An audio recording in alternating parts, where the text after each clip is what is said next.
Hello నమస్తే. Welcome to the federal Andhra Pradesh. Sai Krishna case నీరుగార్చేందుకు తెరలేచినట్టుగా అర్థమవుతోంది.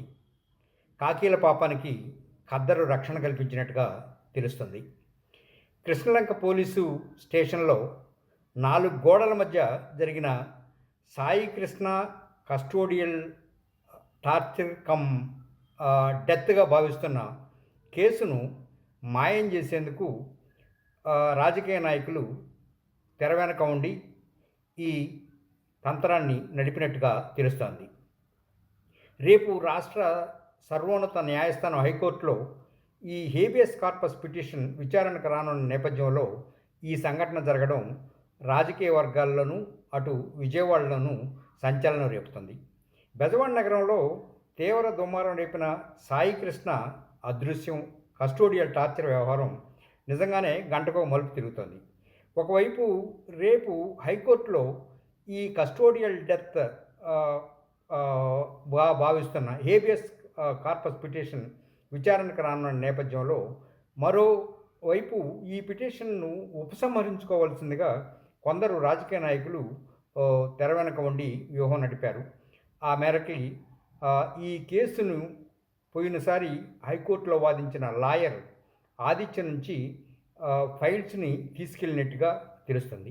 ఈ కేసు విచారణ రేపు హైకోర్టులో చాలా తీవ్రమైన స్థాయిలో ఉంటుందనుకున్న నేపథ్యంలో ఇలా జరగడం చాలా బాధాకరంగా ఒక లాయర్ వ్యాఖ్యానించినప్పటికీ అదే నిజమని దాదాపు హైకోర్టు న్యాయవాది ఆదిత్య కూడా ఖరారు చేస్తూ ఉన్నారు.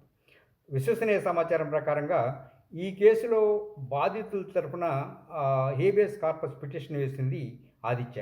ఈ కేసును వేయించింది సాయి కృష్ణ తల్లి, అలానే ఆయన పిన్నిగా భావిస్తున్న కనకదుర్గ అనే లాయర్ గారు. ఆమె కూడా ఇటీవల ఒక ఛానల్కి ఇంటర్వ్యూ ఇస్తూ, ప్రత్యేకించి ది ఫెడరల్కి ఇచ్చిన ఛానల్ ఇంటర్వ్యూలో కూడా ఆమె చాలా స్పష్టంగా చెప్పారు. ఈ కేసుని ఎట్టి పరిస్థితుల్లోనూ వదులుకోబోమని, ఈ కేసుని ఏది ఏమైనా సరే తుదికంటా పోరాడతామని చెప్పి ఆమె చెప్పారు.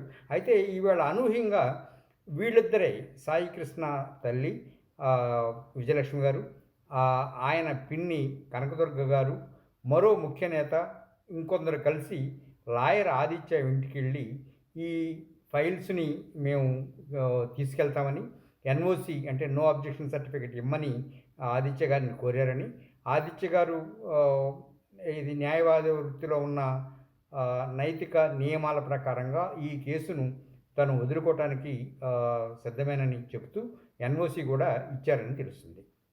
అయితే అసలు ఏం జరిగింది, ఎందుకు ఈ సాయి కృష్ణ తల్లి కానీ సాయి కృష్ణ పిన్ని కానీ ఇలా ఎందుకు చేశారు అనే దాని మీద ఇప్పుడు తర్జన భర్జన నడుస్తుంది. అసలే అందరికీ తెలిసిన వ్యవహారమే.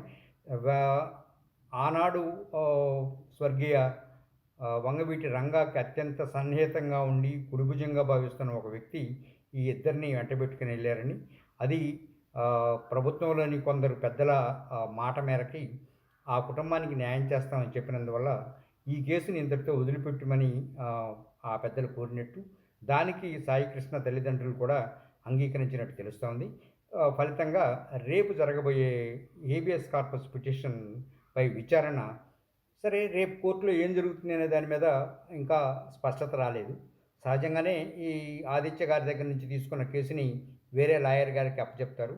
ఆయన మరికొంత సమయం కావాలని చెప్పి హైకోర్టులో పిటిషన్ దాఖలు చేస్తారు. దానికి కోర్టు అనుమతిస్తే ఆ తర్వాత వాయిదాకి ఆయనే వెళ్తారు ఆదిత్య గారు. ఈ కేసులో ఇకపైన విచారణకు కానీ లేదా తన వాదనలు వినిపించడానికి కానీ వెళ్ళరు. అయితే ఇంత స్థాయిలో రాజకీయ ఒత్తిళ్ళు లేదా రాయబారాలు జరగాల్సిన ఆవశ్యకత ఏముంది అనేది ఇప్పుడు చర్చనీయాంశం. ఎందుకంటే సాయి కృష్ణ కేసుని బయటకు వచ్చినప్పుడు ఆయన తల్లిని ప్రతిపక్ష నాయకుడు జగన్మోహన్ రెడ్డి గారు నేరుగా వాళ్ళ ఇంటికి వెళ్ళి కలిసి వచ్చారు. ఆ తర్వాత ముఖ్యమంత్రి చంద్రబాబు నాయుడు గారు కూడా సాయి కృష్ణ తల్లి విజయలక్ష్మి గారిని తన క్యాంప్ ఆఫీస్కి పిలిపించి ఓదారుస్తారు. దానికి ఆ కుటుంబానికి న్యాయం చేస్తానని కూడా ఆయన హామీ ఇచ్చారు. హామీ ఇచ్చిన తర్వాత అనేక మంది ఈ రంగంలోకి వచ్చారు. ఇదే సందర్భంలో రాష్ట్ర ప్రభుత్వం సిట్ కూడా ఏర్పాటు చేసింది. ఆ సిట్ చాలా స్పష్టంగా చెప్పింది. ఇది థర్డ్ డిగ్రీ కస్టోడియల్ టార్చర్ అని. ఆ తీవ్రత తట్టుకోలేకనే సాయికృష్ణ చనిపోయి ఉంటాడనే బలమైన అనుమానాన్ని కూడా తన రిమాండ్ రిపోర్ట్‌లో ప్రకటించింది. ఈ ఈ నేపథ్యంలో ఈ కేసుని హేబియస్ కార్పస్ పిటిషన్ విచారణకి రాకుండా ఇది మధ్యలో ఈ కేసు నీరుగారిపోయినట్టుగా పలువురు న్యాయవాదులు భావిస్తా ఉన్నారు. అయితే ముందు ముందు ఏం జరుగుతుంది? ఏ షేప్ తీసుకుంటున్నదనేది తర్వాత చూడాల్సింది.